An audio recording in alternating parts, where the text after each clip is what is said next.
Assalamualaikum warahmatullahi wabarakatuh. Shalom, Om Swastiastu, Namo Buddhaya, Salam Kebajikan. Baiklah, kali ini kami dari kelompok 2 akan mempresentasikan final project mengenai ERP sistem PT Mitra Forwarding Worldwide. Sebelumnya, perkenalkan anggota kami. Yang pertama yaitu ada Ekin yang memegang modul IT, yang kedua ada Esra di modul FREC, lalu saya sendiri Alia di modul HR, lalu ada Juliana di modul Inventory, lalu ada Ramadhani di modul FREC, Razak di modul Purchase, Sinai di modul FREC, Fadia di modul Accounting, Intan di modul Sales, Oktavianti di modul Accounting, lalu yang terakhir ada Karisma di modul Website. Masuk ke deskripsi perusahaan yang akan dijelaskan oleh Karisma. Kepada Karisma dipersilakan. Oke, untuk deskripsi perusahaan dari PT MFW ini atau PT Mitra Forwarding Worldwide ini adalah perusahaan yang menyediakan layanan impor-ekspor barang dan pengiriman terbaik dengan kerjasama yang luas dengan bandara dan pelabuhan internasional di berbagai negara Asia. Perusahaan ini memiliki sertifikasi penuh dari pihak import dan bea cukai, menjamin kiriman bebas hambatan selama proses bongkar muat. PT MFW ini juga memiliki dukungan sistem pergudangan dan angkutan darat untuk mendistribusikan paket hingga di depan pintu pelanggan. Kemudian untuk alamat, izin usaha, dan pajak. Untuk alamat dari MFW ini ada di Jalan Anggrek, Jakarta Utara, dengan emailnya mfw@gmail.com dan websitenya mfw.web.id. Kemudian izin usahanya, bisa dilihat nomor izin usahanya yang berlaku dari 2016 sampai 2021. Dengan pemberi izinnya itu adalah Kantor Penanaman Modal dan Perizinan Kota Jakarta dalam bidang global cargo dan logistik. Kemudian untuk pajaknya, ini adalah nomornya bisa dilihat dari tanggal 8 Januari, yang laporan bulanan 3 bulan terakhirnya itu lengkap. Kemudian visi misi lanjut.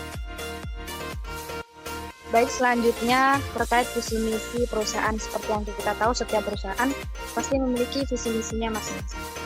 Dan untuk PT MFW ini, visinya ialah visi perusahaan ini yaitu memberikan layanan berkualitas, tenaga ahli, dan dedikasi terhadap one-stop logistik. Nah, untuk misinya yaitu ada dua. Yang pertama untuk memberikan solusi terintegrasi melalui one-stop logistik, teknologi modern, dan tenaga kerja yang berkomitmen. Lalu untuk yang kedua, untuk memadukan perencanaan strategis dengan teknologi modern dan komitmen tenaga kerja untuk memberikan solusi logistik terbaik. Selanjutnya akan dilanjutkan dengan saya. Selanjutnya, struktur organisasi yang ada di PT MFW sendiri. Yang pertama yaitu struktur tertinggi dipegang oleh Board of Director, lalu di bawahnya ada Deputy Director, Senior Manager, Koordinator, dan Senior Staff. Nah, pada struktur ini di PT MFW kami memiliki 7 divisi yang nanti akan dijelaskan per divisinya. Lanjut. Selanjutnya, alur proses bisnis PT MFW secara umum. Yang pertama itu dimulai oleh customer yang akan melakukan booking order di website PT MFW. Setelah itu akan diproses bookingnya dari website kepada FREC. Setelah itu dari FREC akan memproses ke shipment-nya, lalu akan dibikinkan sales order oleh divisi sales dan dibikinkan invoice dari divisi accounting.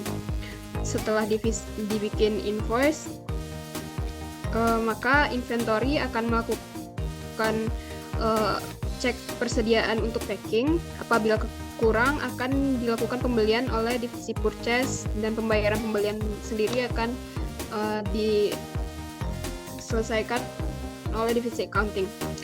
Lalu setelah pengiriman dilakukan, maka nanti apabila customer melakukan pembayaran secara kredit, maka customer harus melakukan pelunasan. Lalu ada divisi HRD sendiri, yaitu di sini berperan sebagai untuk rekrut karyawan dan juga pengembangan sumber daya karyawan. Lanjut.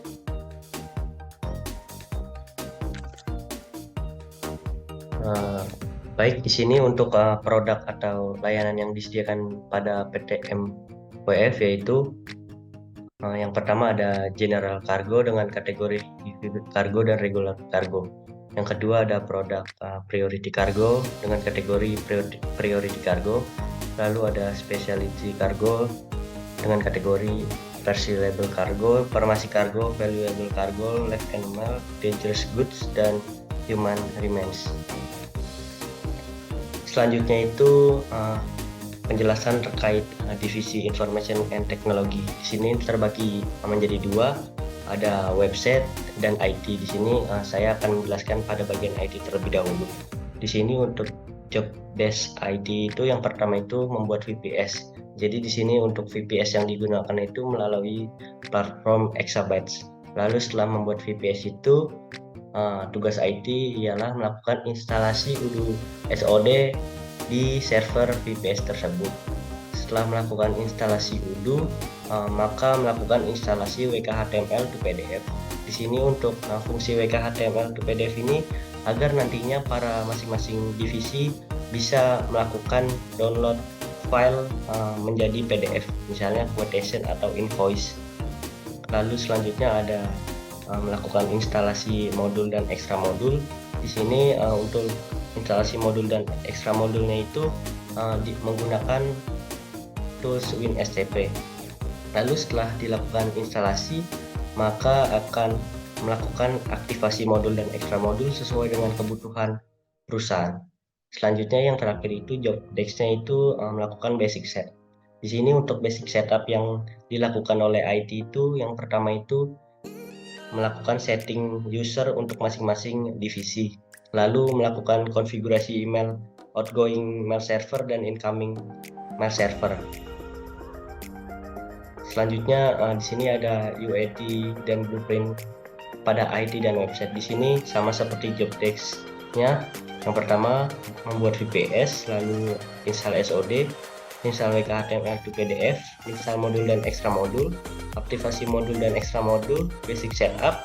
Lalu untuk selanjutnya itu ada bagian website. Nah, bagian website ini terdiri dari 5 UAT dan blueprint, yaitu membuat website, penambahan website, pengeditan halaman website, penambahan halaman website, dan penghapusan halaman website. Untuk job description website bisa dilanjutkan oleh rekan saya, dipersilakan. Untuk website sendiri, tugasnya itu adalah membuat, merancang, dan mendesain website PT MWF ini sebagai platform customer untuk bisa booking dan melacak pengiriman paket. Nah, untuk pembuatan website ini melibatkan edit halaman, hapus halaman, dan penambahan halaman di dalam modul website. Bisa dilanjut.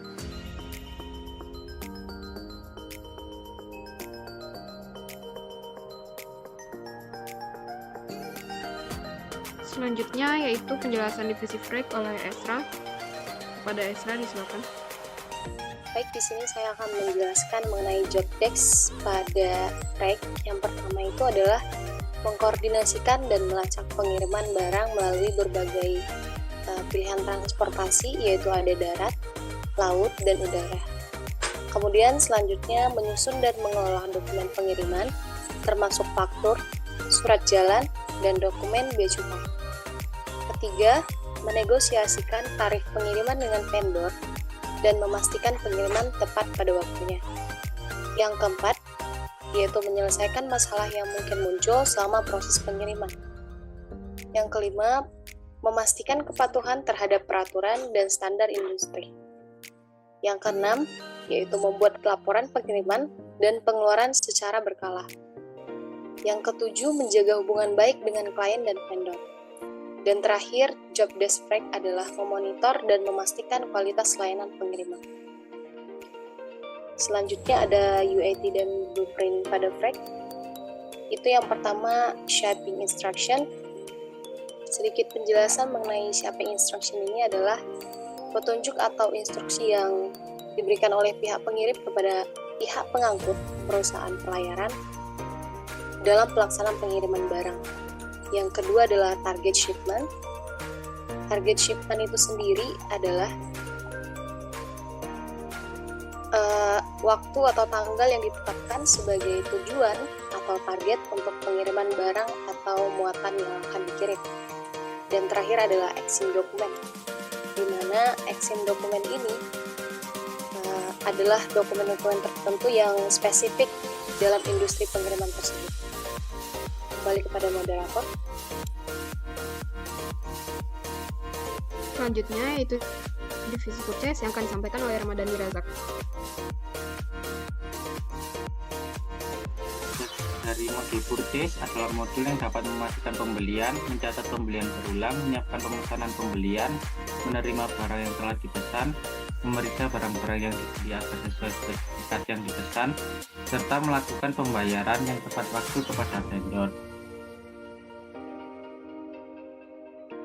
Kemudian untuk UAT dan blueprint-nya terdapat beberapa fitur seperti RFQ, purchase order, purchase request, vendor, produk, vendor price list, produk categories, dan configuration.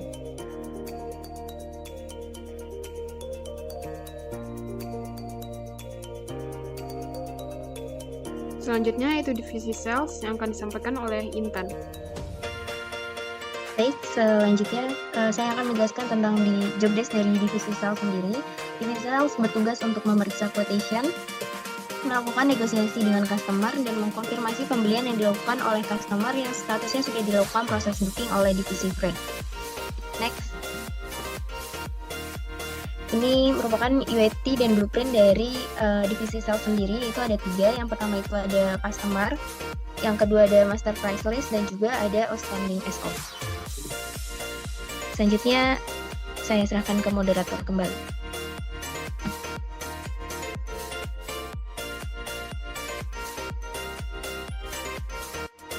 Selanjutnya yaitu tentang divisi inventory yang akan disampaikan oleh Juliana.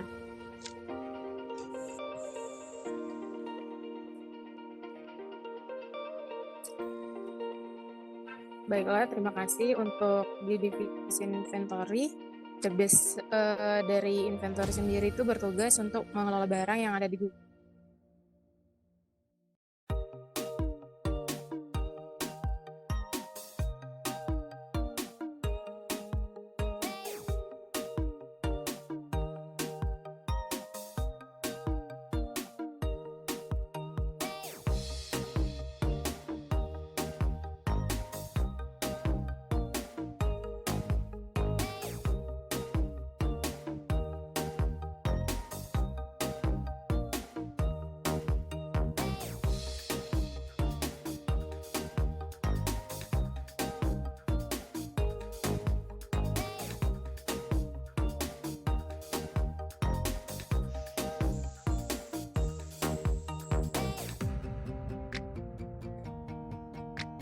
Untuk tugas selanjutnya ada di UIT dan blueprint.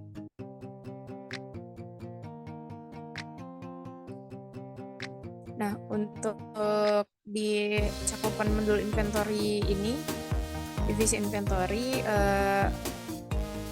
coverage-nya ada 15, yaitu master product, kategori produk, master UOM, tracking by lots, reordering rules, barcode atau label, lalu ada multi warehouse, multi location, transfer WH out, WH in, inventory adjustment, scrap, product moves, report, dan receipt product. Untuk slide selanjutnya, nah di sini master data yang telah berasal diimport oleh divisi inventory pada SOD PTMWF itu ada 6, UOM, produk kategori, produk. Nah, produk ini meliputi data packaging dan properti perusahaan, lalu ada inventory adjustment, warehouse, dan location. Untuk selanjutnya saya kembalikan kepada moderator. Selanjutnya yaitu divisi accounting and finance yang akan disampaikan oleh Okta dan juga Fadia. Pada Okta dan Fadia dipersilakan.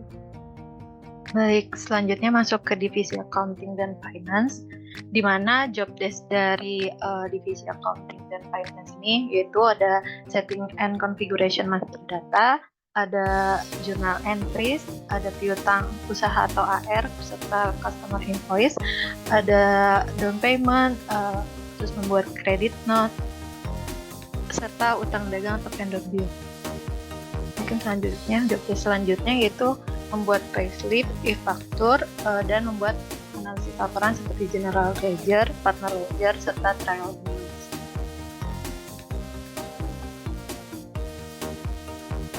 Selanjutnya bisa dilanjutkan oleh Fadia. Baik, divisi UAT dari divisi accounting sendiri yaitu bertanggung jawab dalam mengelola dan merekam transaksi keuangan perusahaan, termasuk pembuatan journal entries, penyelesaian closing tahunan, dan penutupan periode. Divisi accounting menangani analisis akun, pengelolaan piutang usaha dan utang usaha, serta melakukan pencatatan aset perusahaan. Divisi ini juga mengelola bank statement, kas kecil, dan e-faktur, serta menyusun laporan keuangan untuk memberikan gambaran yang akurat tentang kesehatan keuangan perusahaan.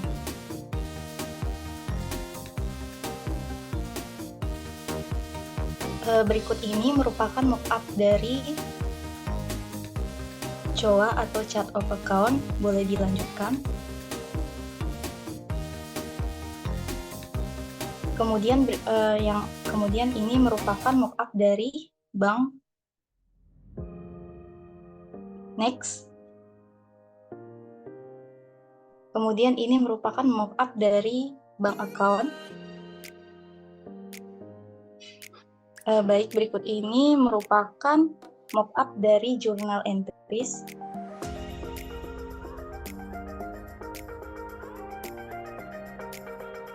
Berikut ini merupakan mock-up dari transaksi account receivable atau customer invoice.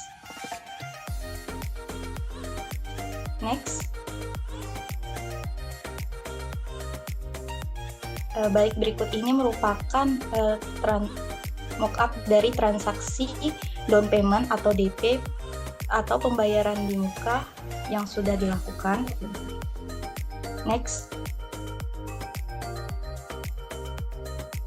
Baik, berikut ini merupakan mock-up dari transaksi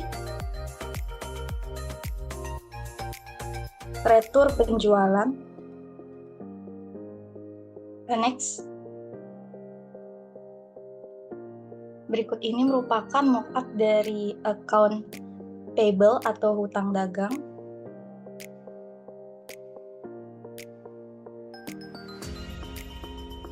Baik, untuk mock-up ini merupakan transaksi pembayaran payslip atau gaji karyawan per bulan.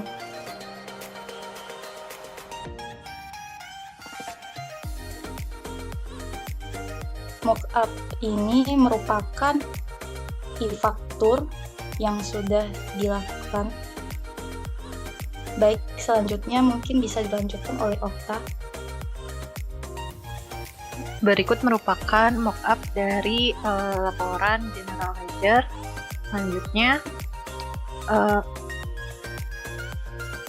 Selanjutnya merupakan laporan untuk partner ledger, dan yang terakhir yaitu ada laporan trial balance. Selanjutnya saya kembalikan ke moderator. Divisi yang terakhir yaitu ada divisi Human Resource yang akan saya sampaikan sendiri.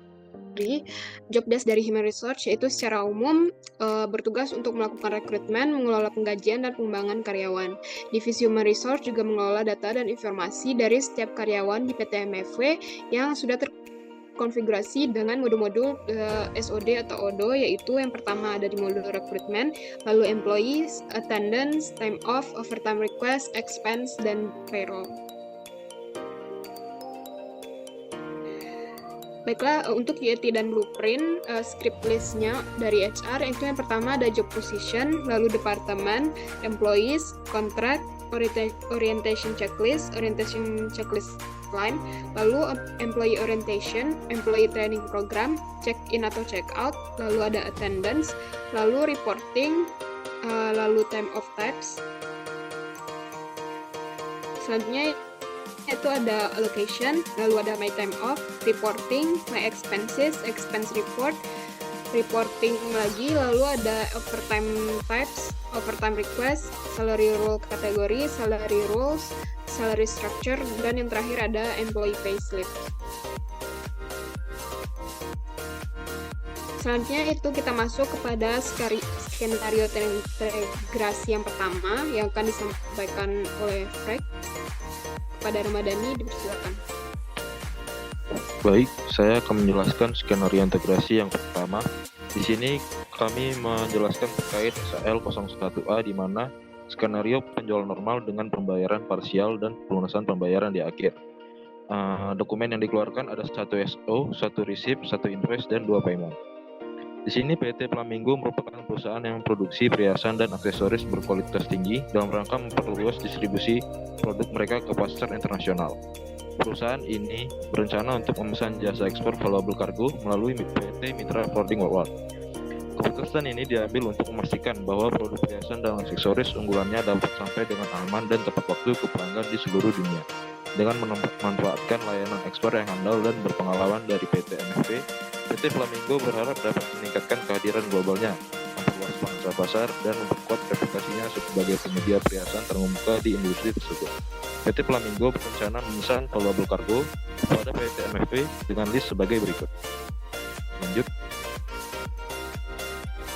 Di sini informasi produknya, memesan VC berat 0-500 kg, deskripsinya VC berat 0-500 kg, kuantitinya 1, harganya Rp2 juta, pajaknya PPN 11%, PPh 22 2,5%, PPh 23 2%, confirmation date-nya tanggal 12 bulan 12 jam 11.20. Informasi pengirimannya di kawasan Indonesia dan Singapura, jalur pengiriman laut, kendaraan vessel atau ship, harga 300.000, estimasi sampai 4-10 hari.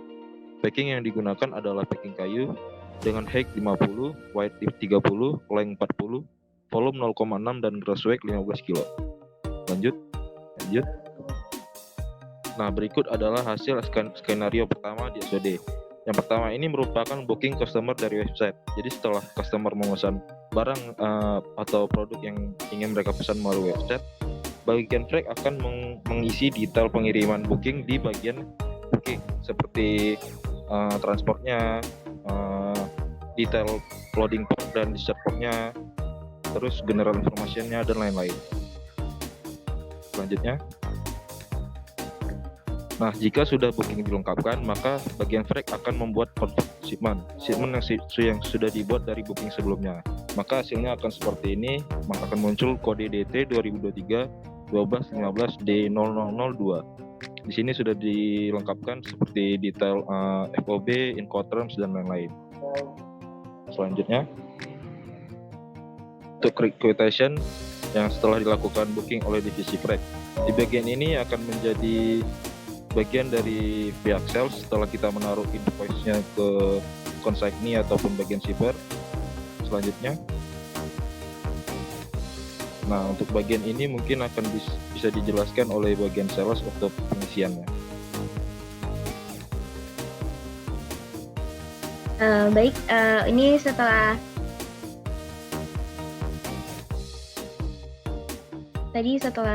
terbentuknya shipment, itu langsung create quotation untuk membuat quotation, lalu klik send by email untuk melakukan negosiasi dengan customer.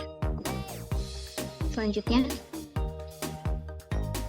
ini setelah di send by email, jika customer dan perusahaan sudah menyepakati harga yang ada, staff sales akan mengkonfirmasi quotation tersebut menjadi sales order. Next.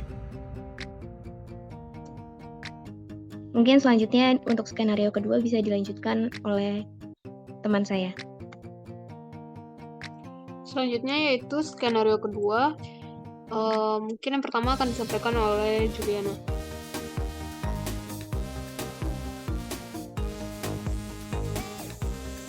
Baiklah, untuk skenario terintegrasi yang kedua, di situ ada skenario untuk pembelian peralatan perusahaan, 1 PO, 1 receipt, 1 bill, dan 1 payment. PT Cahaya Abadi merupakan sebuah perusahaan yang fokus pada produksi kemasan atau packaging dengan spesialisasi dalam menciptakan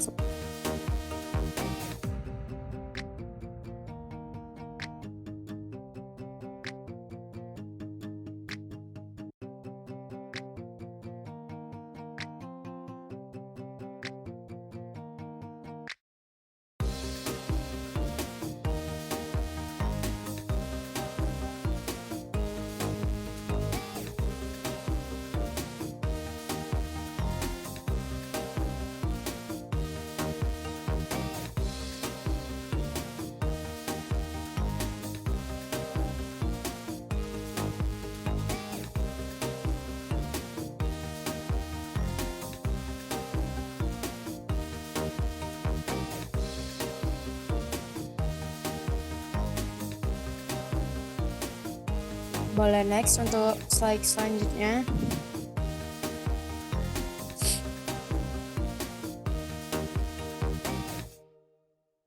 Nah, di sini ada tabel yang menjelaskan untuk perencanaan pembelian peralatan atau packaging kepada PT Cahaya Abadi dengan list sebagai berikut. Untuk produk itu ada goni ukuran triple XL, lalu description-nya goni triple XL, kuantitinya 50 dengan price-nya 200.000 dengan PPN 11%, confirmation date-nya itu di tanggal 12 Desember 2023 jam 3 sore. Next. Nah, ini adalah hasil skenario kedua SOD-nya. Yang pertama itu pembuatan purchase request oleh divisi inventory. Ini bisa dilihat ada dokumen dan purchase request-nya. Next. Untuk tugas yang kedua bisa disampaikan oleh teman saya dari divisi purchase. Selanjutnya, setelah mendapatkan purchase request dari bagian inventory, dilanjutkan pembuatan RFQ oleh divisi purchase.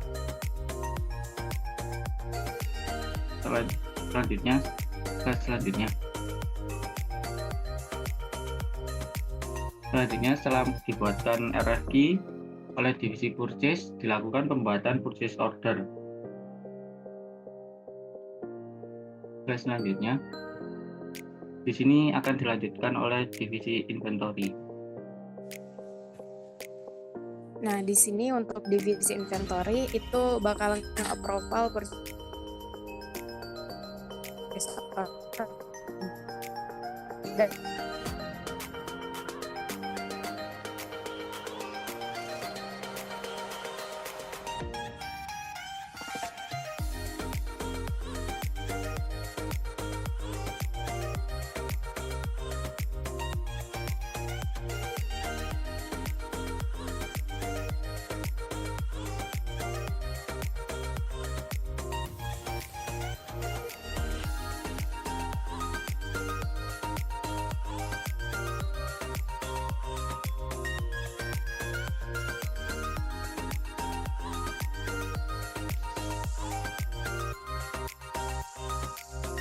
Lalu untuk divisi inventory itu bisa dilihat bahwasanya ngevalidate purchase order yang dibuat dari divisi purchase.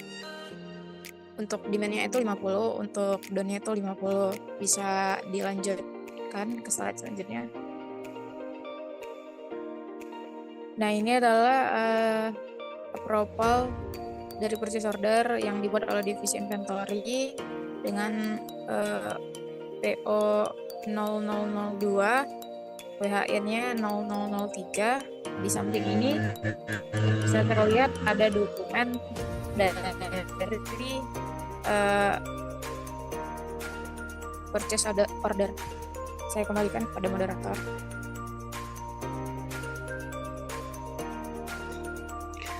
Selanjutnya yaitu skenario integrasi yang ketiga, itu dari HRD, yaitu skenario pembayaran gaji karyawan, 11 payslip, 11 payment oleh tim 2 PT MFW. PT MFW berkomitmen untuk menjalankan kebijakan pembayaran gaji yang adil dan transparan kepada karyawan-karyawan di berbagai golongan dan divisi perusahaan. Dalam hal ini, pembayaran gaji dilakukan secara berkala kepada karyawan yang tergolong dalam golongan 2, 3, dan 4 di berbagai divisi, termasuk divisi IT, website, accounting, sales, purchase, HR, dan juga freight. Proses pembayaran ini mencerminkan komitmen perusahaan terhadap kesejahteraan karyawan, mencakup aspek-aspek seperti tanggung jawab pekerjaan, tingkat keterampilan, dan kontribusi yang diberikan oleh setiap individu dalam mencapai tujuan perusahaan. Dengan pendekatan ini, PT MFW berharap dapat menjaga motivasi dan produktivitas karyawan, serta berdaya saing tinggi. Berikut adalah daftar pembayaran gaji PT MFW bulan Desember 2023 untuk 11 karyawan. Nah, bisa dilihat di sini ada nama dan jabatan dari berbagai divisi, lalu keterangan statusnya, lalu ada gaji, ini merupakan gaji pokok, lalu ada tunjangan diterima, setelah itu PPh 21 yang berlaku itu ada 5%, lalu ada potongan dan jumlah yang dibayarkan.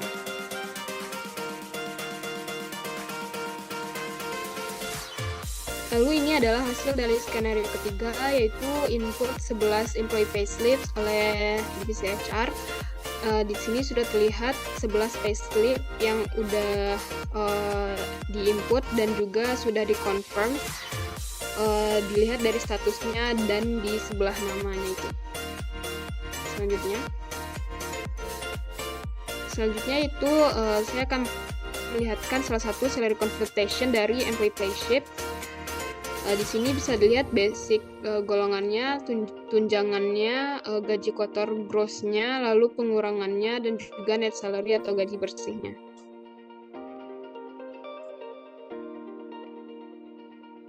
Selanjutnya yaitu ketika employee payslip sudah dibuat, nanti bisa di-print menjadi PDF.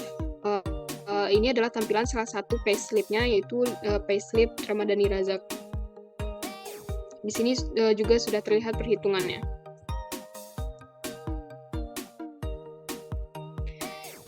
Baik, mungkin sekian yang dapat kami sampaikan. Terlebih dan terkurang kami mohon maaf. Assalamualaikum warahmatullahi wabarakatuh. Shalom, Om Swastiastu, Namo Buddhaya, Salam Kebajikan.